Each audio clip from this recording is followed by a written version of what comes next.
কোথায় যাব? স্নান করাতে। আচ্ছা চলো দেখি কি কি নিয়েছো। তুমি সাথে কি নিয়েছো?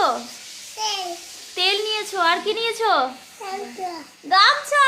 ও শুনো, চলো চলো আমরা আজকে স্নান করতে যাব।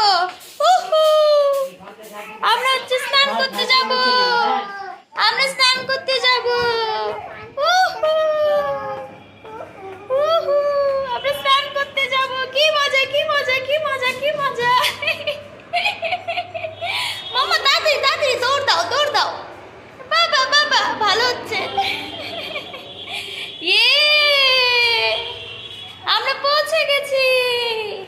ইয়ে, তো আমরা এখানে কি করব? স্নান করব। ফার্স্টে কি মাখবো? এই মাছ না, ফার্স্টে তেল মাখবো না। হ্যাঁ ফার্স্টে তেল, তারপর তারপর স্নানু স্নানু হবে, তাই না? হ্যাঁ মাম্মা তারা এইদিকে তাকাও, এইদিকে তাকাও। আচ্ছা এইদিকে তাকাও, এইদিকে।